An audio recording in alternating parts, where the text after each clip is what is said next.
അദ്ദേഹം വളരെ കോപ്പറേറ്റീവ് ആയിരുന്നു. അതുപോലെ തന്നെ ഒരു കൈൻഡ് ഓഫ് എക്സൈറ്റ്മെന്റ് അദ്ദേഹത്തിനും ഉണ്ടായിരുന്നു. ഇത് സത്യമാണോ അറിയില്ല, സീരിയൽ കില്ലിംഗ് എന്നൊക്കെ കേൾക്കുന്നുണ്ട്. അതുപോലെ ഒരുപാട് വാർത്തകൾ വരുന്നുണ്ട്. നമുക്ക് നെഗറ്റീവ് റോളാണ്. നെഗറ്റീവ് ആണോ പോസിറ്റീവ് ആണോ എന്നുള്ളത് സിനിമയ്ക്ക് മാത്രമേ പറയാൻ പറ്റത്തുള്ളൂ. കാരണം ഒരു മനുഷ്യൻ ചെയ്യുന്ന ഒരു പ്രവൃത്തി, ആ പ്രവൃത്തി ചിലപ്പോൾ നെഗറ്റീവ് ആയിരിക്കും, പക്ഷെ ചിലപ്പോൾ അതിന് ജസ്റ്റിഫിക്കേഷൻ ഉണ്ടായിരിക്കാം.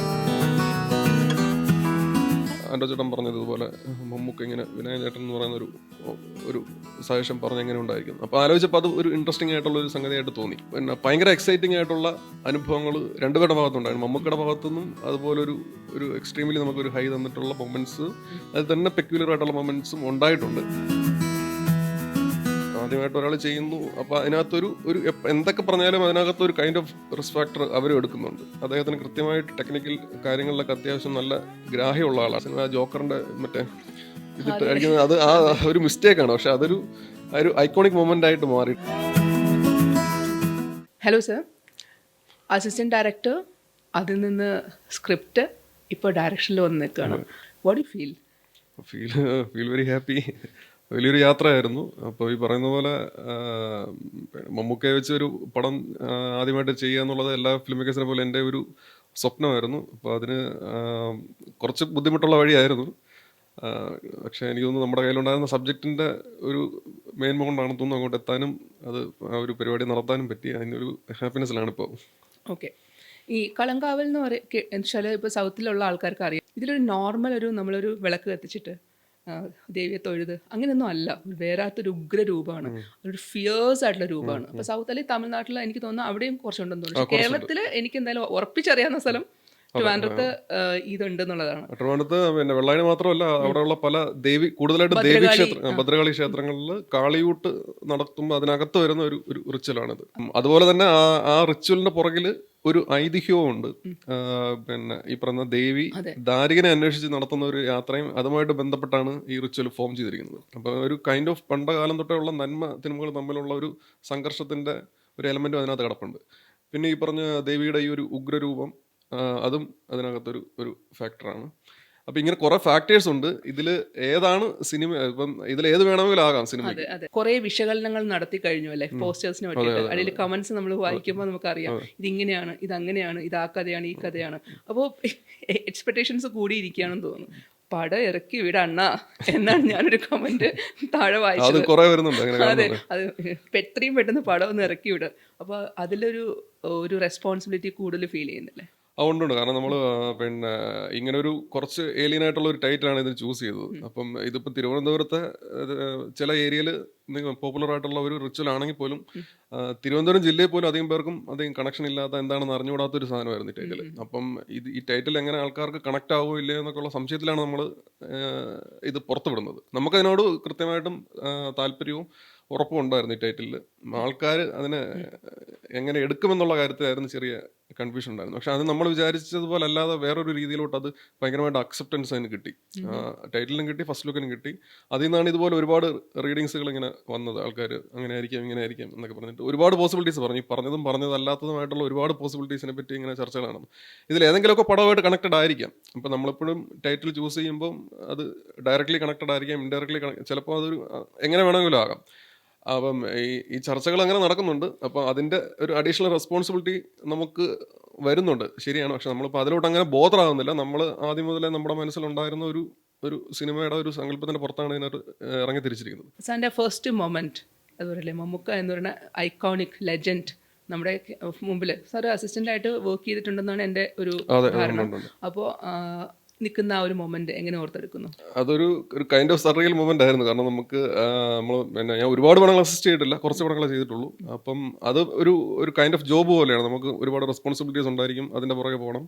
അത് ഒരു മിസ്റ്റേക്ക് ഒന്നും വരുത്താതെ അങ്ങനത്തെ ഒരു ടാസ്ക് ഉണ്ട് അതിൽ. അത് കഴിഞ്ഞ് ഡയറക്ഷനിലോട്ട് വരിക എന്ന് പറയുമ്പോൾ നമ്മുടെ ഒരു ഡ്രീം കം ട്രൂ മൊമെന്റ് പോലത്തെ ഒരു സംഗതിയാണ്. പിന്നെ നമ്മൾ ഒരുപാട് ഇഷ്ടത്തോടെ ചെയ്യുന്ന ഒരു പരിപാടിയാണ്. അതുപോലെ തന്നെ നമ്മളൊരു ഇത്രയും വലിയൊരു സിനിമയിൽ ഇത്രയും വലിയ അഭിനേതാക്കളൊക്കെ ആയിട്ട് കോപ്പറേറ്റ് ചെയ്ത് ചെയ്യുമ്പോൾ അതിൻ്റെതായ റെസ്പോൺസിബിലിറ്റി അതിനകത്തുണ്ട്. അപ്പം എന്തൊക്കെ പറഞ്ഞാലും നമ്മൾ നമ്മുടേതായ ഒരു കോൺഫിഡൻസ് പോയാലും നമുക്ക് 100% ഇതായിട്ട് പോകാൻ എന്തായാലും പറ്റത്തില്ല. അപ്പോൾ ആ ഒരു കൈൻഡ് ഓഫ് ഒരു ടെൻഷനും ആങ്സൈറ്റിയൊക്കെ അതിനകത്ത് തുടക്കത്തിൽ ഉണ്ടായിരുന്നു. പക്ഷെ ഒരു കൈൻഡ് ഓഫ് ഹാപ്പിനെസ് ഉണ്ടായിരുന്നു അതിൽ. പിന്നെ തുടങ്ങി കുറച്ച് ഒന്ന് എനിക്ക് ആദ്യ ദിവസം തന്നെ കുറച്ച് കഴിയുമ്പോൾ തന്നെ നമ്മൾ അതിലോട്ടങ്ങ് മെർജായി സെറ്റായി. പിന്നെ അതങ്ങോട്ട് ഒരു നല്ല രസമുള്ളൊരു പരിപാടിയായിരുന്നു. ആദ്യം ഒരു ഹാപ്പിനെസ്സും ഉണ്ട്, ഒരു ടെൻഷനും ഉണ്ട്, അങ്ങനെ ഒരു മിക്സ്ഡ് ഫീലിംഗ് ആയിരുന്നു.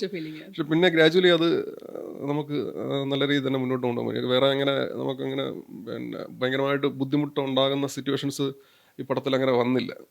അത്യാവശ്യം സമാധാനത്തോടുകൂടി തന്നെ പരിപാടി ചെയ്യാൻ പറ്റി. ഫസ്റ്റ് ഷോട്ട് ഓർക്കുന്നുണ്ടോ?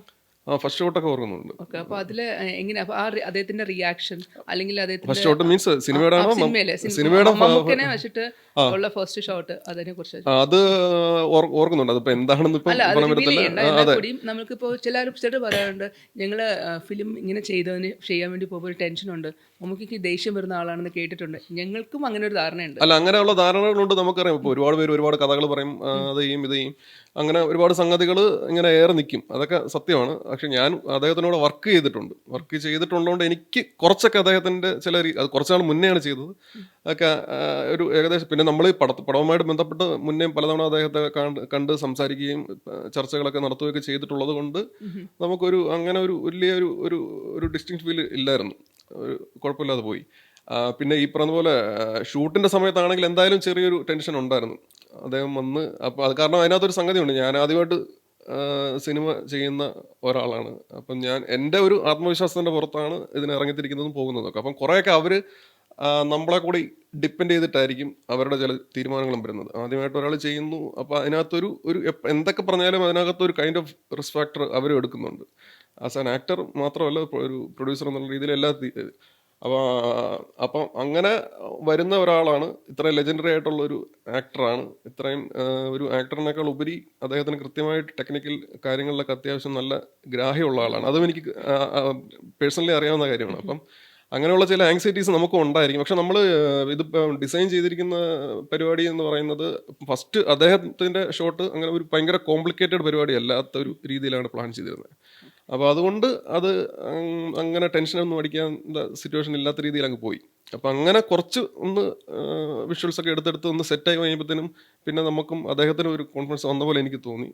പിന്നെ പരിപാടികൾ സ്മൂത്തായിരുന്നു. അദ്ദേഹം വളരെ കോപ്പറേറ്റീവ് ആയിരുന്നു. അതുപോലെ തന്നെ ഒരു കൈൻഡ് ഓഫ് എക്സൈറ്റ്മെൻറ്റ് അദ്ദേഹത്തിനും ഉണ്ടായിരുന്നു. അങ്ങനെ നമുക്ക് ഫീൽ ചെയ്യാൻ പറ്റി. അതുകൊണ്ട് നമ്മളൊരു ഫിലിമിനകത്ത് നമ്മൾ എല്ലാ എലമെൻസും ശ്രദ്ധിക്കുന്നുണ്ട് എന്നുള്ളതിന്റെ ഒരു കാര്യം കൂടി ആ ചിത്രം പറയുന്നുണ്ട്.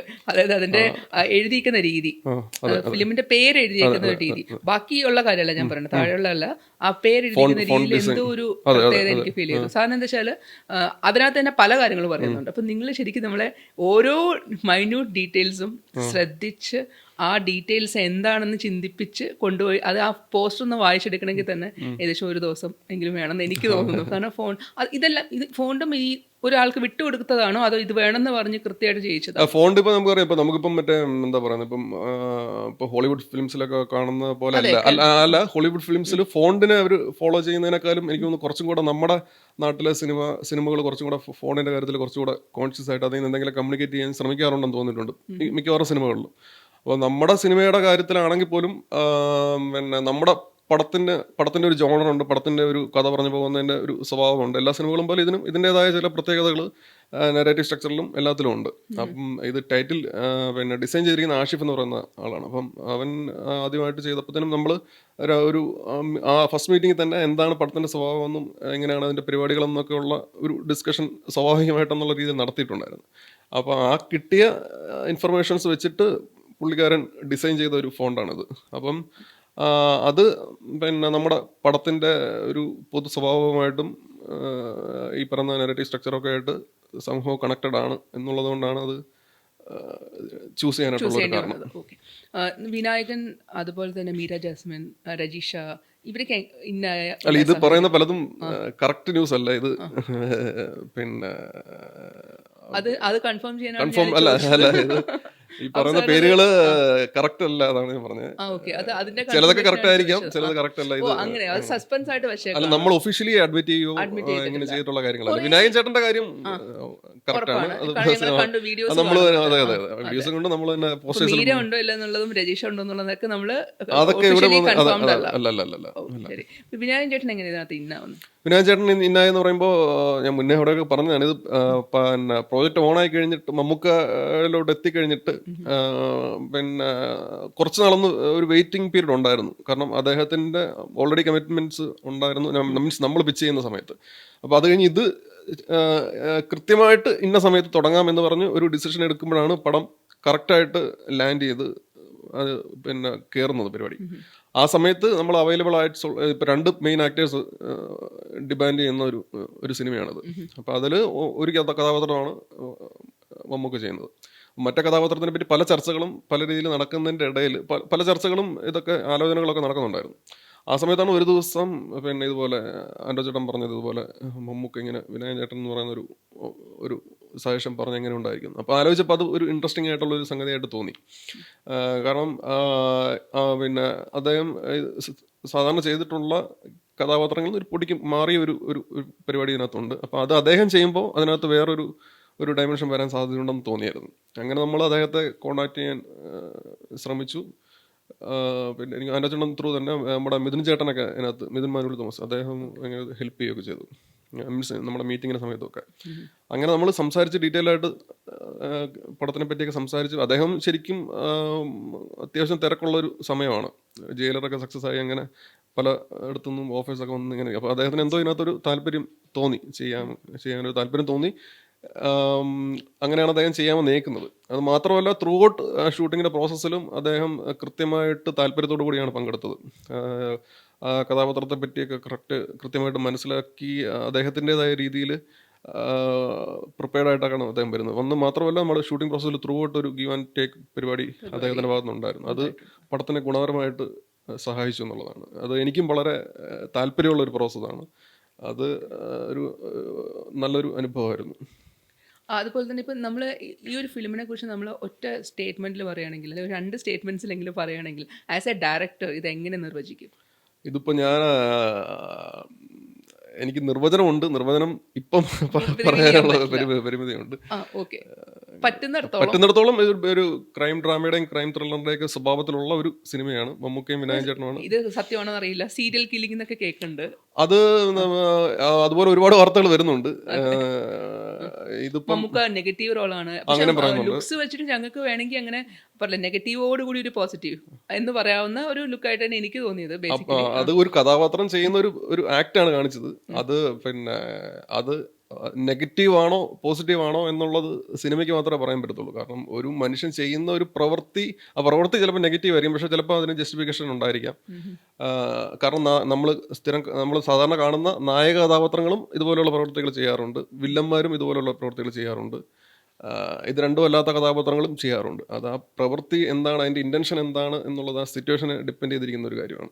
അപ്പം അതിനപ്പുറത്തോട്ട് എനിക്ക് റിവീൽ ചെയ്യാൻ ബുദ്ധിമുട്ടുണ്ട്. പക്ഷേ ഇതുപോലുള്ള സാധ്യതകൾ അതിലുണ്ട്. ഇതിലേത് വേണമെങ്കിലും ആവാമെന്നേ പറയാൻ പറ്റത്തുള്ളൂ. അതുപോലെ തന്നെ ഇപ്പം നമ്മൾ ഷൂട്ടിംഗ് നടക്കുന്ന സമയത്ത് ഒരുപാട് മെമ്മറീസ് നമ്മൾ ക്രിയേറ്റ് ചെയ്യുമല്ലോ. ആസ് എ ഡയറക്ടർ ആണെങ്കിലും നമ്മൾ അവിടെ ഇത് നടന്നു ഇവിടെ ഇത് നടന്നു, ഒത്തിരി നല്ല മെമ്മറീസ് ഉണ്ടാവും, ചീത്ത മെമ്മറീസ്, എല്ലാത്തിൻ്റെയും കൂടെ ഒരു കുഴഞ്ഞ അവിയൽ പരുവാണ്.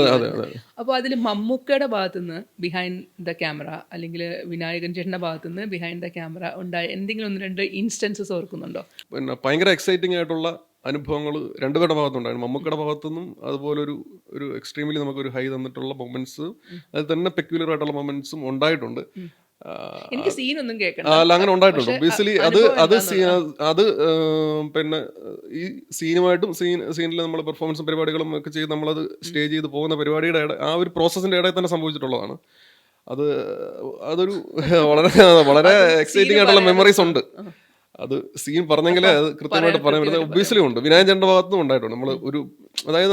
നമ്മളിപ്പം ഇതൊരു ഫിലിം മേക്കിംഗ് എന്ന് പറയുന്നത് ഒരു കോൺസ്റ്റന്റ്ലി ഇവോൾവിംഗ് ആയിട്ടുള്ള ഒരു പ്രോസസ്സാണ്. മീൻസ് ഒരു സിനിമയുടെ പ്രോസസ്സിങ് തന്നെ. ഇപ്പോൾ നമ്മൾ ഒരു കാര്യം സെറ്റ് ചെയ്ത് ഡിസൈൻ ചെയ്ത് വന്നിട്ട് ചിലപ്പോൾ നമ്മുടെ മൊമെന്റ്സിൽ കിട്ടുന്ന ചില ഐഡിയാസ് വെച്ചിട്ട് ആ എൻ്റെ ഡിസൈനും മാറിപ്പോവാം.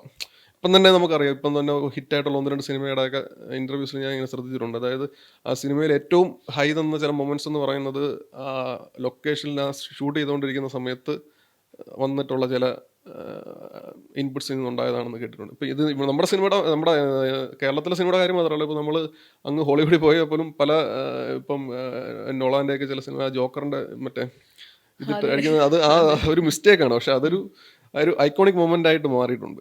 അത് ഫിലിം മേക്കിങ്ങിൽ നടക്കുന്ന ഒരു സംഭവമാണ്. അപ്പം ചെറിയ രീതിയിൽ നമ്മുടെ സിനിമയിലും അങ്ങനെയുള്ള മൊമെന്റ്സ് ഒക്കെ ഉണ്ടായിട്ടുണ്ട്. അത് അങ്ങനത്തെ മൊമെന്റ്സും അതിന്റെ ഒരു അൺപ്രഡിക്റ്റബിലിറ്റി ഒക്കെയാണ് ഇതിന്റെ ഒരു ഒരു ബ്യൂട്ടി എന്ന് ഞാൻ വിശ്വസിക്കുന്നു. ഓക്കെ. അങ്ങനെ അത് എന്താണെന്ന് ഇപ്പം ഡീറ്റെയിൽ ആയിട്ട് പറയാൻ പറ്റില്ല എന്നേ ഉള്ളൂ.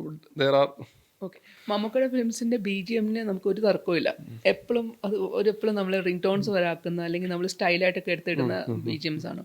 പക്ഷേ ഇതിന്റെ sound design in the sense especially നമ്മൾ മമ്മൂക്ക എന്ന് വെച്ച് കഴിഞ്ഞാൽ ഇറ്റ്സ് ഫേമസ് ഫോർ എല്ലാ തരത്തിലുള്ള എക്സ്പ്രഷൻസും ഇനി എന്താണ് പുതിയത് കണ്ടുപിടിക്കാനുള്ളത് എന്നുള്ളത് മാത്രമേ ഉള്ളൂ. അപ്പം ന്യൂവാൻസസ് ആക്ട് ചെയ്യാൻ ഭയങ്കര മിടുക്കനല്ല അദ്ദേഹം. അപ്പോൾ ചിലപ്പോൾ ഒരു ലുക്കായിരിക്കും, ചിലപ്പോൾ ജസ്റ്റ് ഇങ്ങനെ എന്താ പറയുക ഈ സൈഡ് ഇങ്ങനെ ഇളകുന്നതായിരിക്കും കാണുന്നത്. അപ്പം അങ്ങനെയുള്ള സ്ഥലത്ത് ഒരു സൈലൻസ് ഫീൽ ചെയ്യും നമുക്ക്. ആ സൈലൻസിന്റെ ഡിസൈൻ എത്രത്തോളം ഉണ്ട് ഇതിനകത്ത്? അത് പിന്നെ അതും ഇതിന്റെ ഒരു പാർട്ടായിട്ട് വരുന്നുണ്ട്, ഒബ്വിയസ്ലി വരുന്നുണ്ട്. കാരണം ഈ കഥാപാത്രത്തിന്റെ ഒരു ഒരു ഒരു പ്രത്യേകത കാരണം അങ്ങനത്തെ ചില പിന്നെ വേരിയേഷൻസും പരിപാടികളും ഡയമെൻഷൻസ് ഒക്കെ ഉള്ള ഒരു കഥാപാത്രമാണ് അത്. അദ്ദേഹം വളരെ നല്ല രീതിയിൽ ചെയ്തിട്ടുമുണ്ട്. അത് നമുക്ക് അനുഭവിക്കാൻ പറ്റിയെന്നുള്ളൊരു ഭാഗ്യമായിട്ട് ഡിസൈൻ ചെയ്ത് ഇതിന്റെ പോസ്റ്റേഷൻ നടക്കണേ ഉള്ളൂ എന്നാൽ കൂടിയും ഡിസൈൻ ചെയ്യാൻ വേണ്ടി ഇരിക്കുന്ന സൈലൻസ് ഒക്കെ ഡിസൈൻ ചെയ്യാന്ന് വെച്ച് കഴിഞ്ഞാൽ കുറച്ച് കോംപ്ലിക്കേറ്റഡ് ആണ്. പ്രത്യേകിച്ച് ഇപ്പോഴത്തെ സിനിമയിൽ പിന്നെ ആ തിയേറ്റർ എക്സ്പീരിയൻസ് എല്ലാവരും ഡിമാൻഡ് ചെയ്തുകൊണ്ടിരിക്കുന്ന അത് കുറച്ച് കൂടുതലായിട്ട് നിൽക്കുന്ന ഒരു സമയമാണ്. അപ്പം കുറെ കൂടെ ഈ പറഞ്ഞ സൗണ്ടുമായിട്ട് മ്യൂസിക്കുമായിട്ട് ബന്ധപ്പെട്ട് ആ രീതിയിലുള്ള കോംപ്ലിക്കേഷൻസ് നമ്മുടെ ഇപ്പോഴത്തെ സമയത്ത് കുറച്ച് കൂടുതലുണ്ട്. അപ്പം നമുക്കിപ്പം സൈലൻസ് പ്ലേസ് ചെയ്യുക എന്നുള്ളത് ഇച്ചിരി ട്രിക്കി ആയിട്ടുള്ളൊരു സംഗതിയാണ്. അത് ശരിയാണ്, പക്ഷെ നമ്മളെ കൊണ്ട് പറ്റുന്ന രീതിയിൽ അത് നോക്കുന്നുണ്ട്. ഓക്കെ. ഇനി ആസ് എൻ ആക്ടർ അല്ലാണ്ട് അല്ലെങ്കിൽ ആസ് എൻ പെർഫോമർ അല്ലാണ്ട് ഓഫ് ദ ക്യാമറ നമുക്ക് മമ്മൂക്ക തന്ന വളരെ വാല്യുബിൾ ആയിട്ടുള്ള ലെസൺസ് എന്തൊക്കെയാണ് അല്ലെങ്കിൽ സജഷൻസ് എന്തൊക്കെയാണ്? അങ്ങനെ ഒരുപാട് സജഷൻസ് തന്നിട്ടുണ്ട്. അപ്പം എന്താ പറയുന്നത്, ഇപ്പം നമുക്ക് നമ്മൾ ഫിലിം മേക്കിങ്ങുമായിട്ട് ബന്ധപ്പെട്ട നമ്മളൊരു കോൺസ്റ്റന്റ് ഒരു വലിയൊരു യാത്രയാണ്. എല്ലാ ഫിലിം മേക്കേഴ്സും അങ്ങനെ തന്നെയാണ്. അപ്പം നമുക്ക് ഒരുപാട് അപ്പ് ആൻഡ് ഡൗൺസ് ഉണ്ടാകും. അപ്പം ഇപ്പം ചില മൊമെന്റ്സിനെ പറ്റിയൊക്കെ സംസാരിക്കുമ്പോൾ അതിനെ ടാക്കിൾ ചെയ്യേണ്ട രീതിയെ പറ്റിയും നമ്മൾ ചില സാധനങ്ങൾ തള്ളേണ്ടതിനെ തള്ളുകയും കൊള്ളേണ്ടതിനെ കൊള്ളുകയൊക്കെ ചെയ്ത് വേണം മുന്നോട്ട് പോകും. അതിൻ്റെ ഡീറ്റെയിലിങ്ങുമായിട്ട് ബന്ധപ്പെട്ട് അദ്ദേഹം പല കാര്യങ്ങളൊക്കെ സംസാരിച്ചിട്ടുണ്ട്. അത് ഭയങ്കര ഇൻസൈറ്റ്ഫുൾ ആയിട്ട് തോന്നിയിട്ടുണ്ട്. പിന്നെ അദ്ദേഹം ഒരു ആസ് എൻ ആക്ടർ എന്നതിനേക്കാൾ ഉപരി സിനിമയായിട്ട് ബന്ധപ്പെട്ട് മറ്റ് നമ്മുടെ സോഷ്യോ പൊളിറ്റിക്കൽ സിനാരിയോയിലുള്ള കാര്യങ്ങളെ പറ്റിയൊക്കെ അത്യാവശ്യം നല്ല രീതിയിൽ അവയർനെസ് ഉള്ള ഒരു മനുഷ്യനാണ്. അത് അദ്ദേഹത്തിൻ്റെ സംസാരത്തിൽ കൃത്യമായിട്ട് റിഫ്ലക്റ്റ് ചെയ്യുന്നുണ്ട്. അപ്പോൾ അങ്ങനെ ആ ഒരു രീതിയിൽ അപ്ഡേറ്റ് ആയിരിക്കുക എന്നുള്ളത് ഒരു ഫിലിം മേക്കറെ സംബന്ധിച്ച് ഒരു എക്സ്ട്രാ റെസ്പോൺസിബിലിറ്റിയും ഒരു എക്സ്ട്രാ അഡ്വാൻറ്റേജും ഒക്കെ ആണെന്നുള്ളത് നമുക്ക് കൃത്യമായിട്ട് മനസ്സിലാവും അദ്ദേഹമായിട്ട് സംസാരിക്കുമ്പോഴും ഒക്കെ. അങ്ങനെ ഒരുപാട് കാര്യങ്ങളുണ്ട്. പെട്ടെന്ന് പറഞ്ഞു. ഇനി ഒരു പുറത്ത് കുറുപ്പെന്ന ഫിലിമിൻ്റെ ഈ ഫിലിമായിട്ട് കളങ്കാവലൊരു ബന്ധമില്ലാത്തൊരു ചോദ്യം കൂടി. കുറുപ്പെന്ന ഫിലിമിൻ്റെ ഒരു ഫാൻ എന്നോട് ചോദിക്കാൻ പറഞ്ഞ ഒരു ചോദ്യമാണ്. He's a writer. അപ്പോൾ പറഞ്ഞു അതിൻ്റെ ഒരു സ്ക്രിപ്റ്റിൽ ചെയ്ത സമയത്ത് ഉണ്ടായിട്ടുള്ള എന്തായാലും നോർമൽ ഒരു സ്ക്രിപ്റ്റ് അല്ല, ഒരു ഹോട്ടൽ റൂമിൽ മാത്രം അടച്ചിരുന്ന് എഴുതാൻ പറ്റുന്ന ഒരു സ്ക്രിപ്റ്റ് അല്ല, ഒത്തിരി റിസർച്ച് ആവശ്യമുള്ള ഒരു ഫീൽഡാണ്. അപ്പോൾ അതിൻ്റെ ഒരു എക്സ്പീരിയൻസും കൂടെ ഒന്ന് ഷെയർ. അത് കുറച്ച് കാലം മുന്നേ ഓണായ പടമാണ്. എന്നിട്ട് അത് പിന്നെ കുറച്ച് നാൾ ഷെൽഫിൽ എന്നിട്ട് പിന്നെ ആണ് അത് ഒന്നും കൂടെ റീ ഓപ്പൺ ആയിട്ട് വന്ന പടമാണ്. അപ്പം അത് തുടക്ക സമയത്ത് പിന്നെ അന്ന് അത്യാവശ്യം ഇപ്പം ഈ സിനിമയും കുറച്ച് റിയൽ ഇൻസിഡൻസിൽ നിന്ന് ഇൻസ്പയർഡ് ആയിട്ടൊക്കെയാണ് ഇതിൻ്റെ ഒരു സ്ക്രീൻ പ്ലേ ചെയ്തിരിക്കുന്നത്. പക്ഷേ ഇതിന് നമ്മൾ കുറേ കൂടെ ഓൺലൈനിൽ നിന്ന് അവൈലബിൾ ആയിട്ടുള്ള ഡേറ്റാസാണ് യൂസ് ചെയ്തത്. പക്ഷെ അന്ന് അതിൻ്റെ പുറകിൽ പക്ഷെ നമ്മൾ കുറച്ചും കൂടെ ഗ്രൗണ്ടിൽ ഇറങ്ങി പോകേണ്ട സിറ്റുവേഷൻസ് വന്നിട്ടുണ്ട്. അപ്പോൾ അതിൽ ആ സിനിമയ്ക്കും എല്ലാവർക്കും അറിയാം എന്തൊക്കെയാണ് റിയൽ ഇൻസിഡൻസ് സംഭവിച്ചിട്ടുണ്ട്. അപ്പോൾ അങ്ങനെ അതുമായിട്ട് ബന്ധപ്പെട്ട് നമ്മൾ കുറേ ലൈബ്രറീസിലും ഒക്കെ പോവുകയും പിന്നെ അതിൽ കുറച്ചും കൂടെ ആ പർട്ടിക്കുലർ ഇൻസിഡൻറ്റിൻ്റെ ഇൻ ഡീറ്റെയിൽഡ് വേർഷൻസ് നമുക്ക് ആവശ്യമുണ്ടായിരുന്നു. അപ്പോൾ അതുമായിട്ട് ബന്ധപ്പെട്ട ശരിക്കും നടന്ന സംഭവവും ആ സംഭവത്തിൻ്റെ പുറകിൽ ശരിക്കും ഏറ്റവും ഡീറ്റെയിൽഡ് ആയിട്ട് അന്വേഷിച്ച് പോയ പോലീസ് ഉദ്യോഗസ്ഥനുണ്ടായിരുന്നു, ഹരിദാസ് എന്ന് പറഞ്ഞ കൊല്ലത്ത് SP ആയിരുന്നു. അപ്പോൾ അദ്ദേഹത്തിൻ്റെ വീട്ടിൽ പലതവണ പോയി കണ്ട് ഒരുപാട് ഇൻഫർമേഷൻസ് കളക്ട് ചെയ്തു. പിന്നെ ഈ സംഭവം നടന്ന സ്ഥലത്ത് പോയിട്ട് ചില ആൾക്കാരെ കണ്ട് അപ്പോൾ അതിൻ്റെതായ കുറച്ച് വെല്ലുവിളികളൊക്കെ ഉണ്ടായിരുന്നു. ആ സംഭവത്തിൻ്റെ പ്രത്യേകത കാരണം കുറച്ച് വലിയ അപ്പോൾ അദ്ദേഹം ശ്രീനാഥൻ്റെ അസിസ്റ്റൻസ് 1-2 പേരൊക്കെ അങ്ങനെ നമ്മൾ ഒരുമിച്ച് കുറച്ച് യാത്രകൾ ചെയ്യുകയും കുറേ ആൾക്കാരെ കാണുകയും എന്നാലും മെയിൻ സോഴ്സായിട്ട് നമുക്ക് ഉണ്ടായിരുന്നത് ഈ പറഞ്ഞ അന്ന് ഹരിദാസ് സാറായിരുന്നു. അദ്ദേഹം ഇപ്പോൾ ഇല്ല. അപ്പം അദ്ദേഹം ഒരുപാട് നമുക്ക് പബ്ലിക് ഡൊമൈനിലുള്ളതും എന്നാൽ അങ്ങനെ ലെസ് ഡിസ്കസ്ഡുമായിട്ടുള്ള കുറേ കാര്യങ്ങളും തന്നു. പിന്നെ അങ്ങനെ പബ്ലിക് ഡൊമൈനിലോട്ട് വരാത്തതും അദ്ദേഹത്തിന് മാത്രം അറിയാവുന്ന കുറേ കാര്യങ്ങളൊക്കെ അദ്ദേഹം പറഞ്ഞു തരികയൊക്കെ ചെയ്തായിരുന്നു. ഭയങ്കര ഇൻട്രസ്റ്റിംഗ് ആയിട്ട് ആണ് അദ്ദേഹം അതിൽ കോപ്പറേറ്റ് ചെയ്തത്. ചിലപ്പോൾ സാറിൻ്റെ കൂടെ ഒരു കോ റൈറ്റർ ഉണ്ട് എന്ന് അറിയാം. അപ്പം നിങ്ങളുടെ ഈ സ്ക്രിപ്റ്റ് ഒന്ന് സ്ക്രിപ്റ്റിലേക്ക് എത്തിച്ച ആ ഒരു ജേർണിയെ കുറിച്ചൊന്ന് പറയാം. സ്ക്രിപ്റ്റിലോട്ട് എത്തിച്ചത് ഇപ്പം ഞാൻ അസിസ്റ്റന്റ് ഡയറക്ടറായിട്ട് വർക്ക് ചെയ്തുകൊണ്ടിരിക്കുകയാണ്. അപ്പം പല സബ്ജക്റ്റുകളും മൈൻഡ് ഇങ്ങനെ വർക്ക് ചെയ്യുന്നുണ്ടായിരുന്നു. ഏതെങ്കിലും എന്തായാലും നമ്മുടെ അൾട്ടിമേറ്റ്ലി അങ്ങോട്ട് എത്തിച്ചേരുക എന്നുള്ളതാണ്, ഡയറക്ഷനിലോട്ട് എത്തിച്ചേരുക. അപ്പോൾ ആ ഒരു ഉദ്ദേശത്തോടു കൂടി പല സബ്ജക്റ്റുകളും വർക്ക് ചെയ്യുന്നുണ്ടായിരുന്നു. അപ്പം ജിഷ്ണുവാണ് കോ റൈറ്റർ. അപ്പം ഞങ്ങൾ കോളേജിൽ ഒരുമിച്ച് പഠിച്ച സുഹൃത്തുക്കളാണ്. അപ്പം അവൻ ഇതുപോലെ കുറേ കൂടെ യൂട്യൂബിലും അങ്ങനെ പല സോഴ്സിൽ നിന്നും ഇതുപോലെ ഇൻട്രസ്റ്റിംഗ് ആയിട്ടുള്ള ഇൻസിഡൻസ് ഒരുപാട് ഫോളോ ചെയ്യുന്ന ഒരു ആളാണ്. അപ്പം അങ്ങനെ അതുമായിട്ട് ബന്ധപ്പെട്ട് കിട്ടിയിട്ടുള്ള കുറേ സംഗതികൾ എൻ്റെ അടുത്ത് ഷെയർ ചെയ്യുകയൊക്കെ ചെയ്യുമായിരുന്നു. ആ കൂട്ടത്തിലാണ് ഇതുപോലെ ഒരു സംഭവത്തെ, ഒന്നിൽ കൂടുതൽ സംഭവങ്ങളെ പറ്റി ഇങ്ങനെ പറഞ്ഞത്. അപ്പം ഒരു പർട്ടിക്കുലർ സംഭവത്തെ പറ്റിയാണ് പറഞ്ഞത്. അപ്പോൾ അതേപ്പറ്റി പറഞ്ഞപ്പം ആ സംഭവം ഇൻട്രസ്റ്റിംഗ് ആണ്. പക്ഷേ എനിക്ക് പേഴ്സണലി അതിനകത്തൊരു സിനിമാറ്റിക് ആംഗിളിൽ ഒരു എക്സൈറ്റിംഗ് ആയിട്ടുള്ള ഒരു സംഗതിയായിട്ട്, വേറൊന്നും കൊണ്ടല്ല, ഇവിടെയൊക്കെ വന്നിട്ടും കേട്ടിട്ടുള്ള ചില സംഗതികളുമായിട്ട് കണക്ട് ചെയ്തിട്ടാണ് ഇങ്ങനെ തോന്നിയത്. അങ്ങനെ ചർച്ചകളൊക്കെ നടക്കുന്നുണ്ടെങ്കിലും ഞാനങ്ങനെ എക്സൈറ്റഡ് അല്ലായിരുന്നു അതിൽ. പിന്നെ ഒരു തവണ ഞങ്ങൾ വേറൊരു ഫ്രണ്ടുമായിട്ട് ഇങ്ങനെ സംസാരിച്ചിരിക്കുമ്പോൾ അവൻ്റെ അടുത്തുനിന്ന് വേറൊരു സജഷൻ കിട്ടി.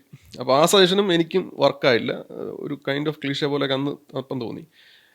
പക്ഷെ പിന്നെ ആയിരുന്നു ആലോചിച്ചപ്പോൾ അത് വേറൊരു റിയൽ ലൈഫ് ഇൻസിഡൻറ്റുമായിട്ട് ബന്ധപ്പെട്ട് വരുന്ന ഒരു കൈൻഡ് ഓഫ് സജഷനാണ്.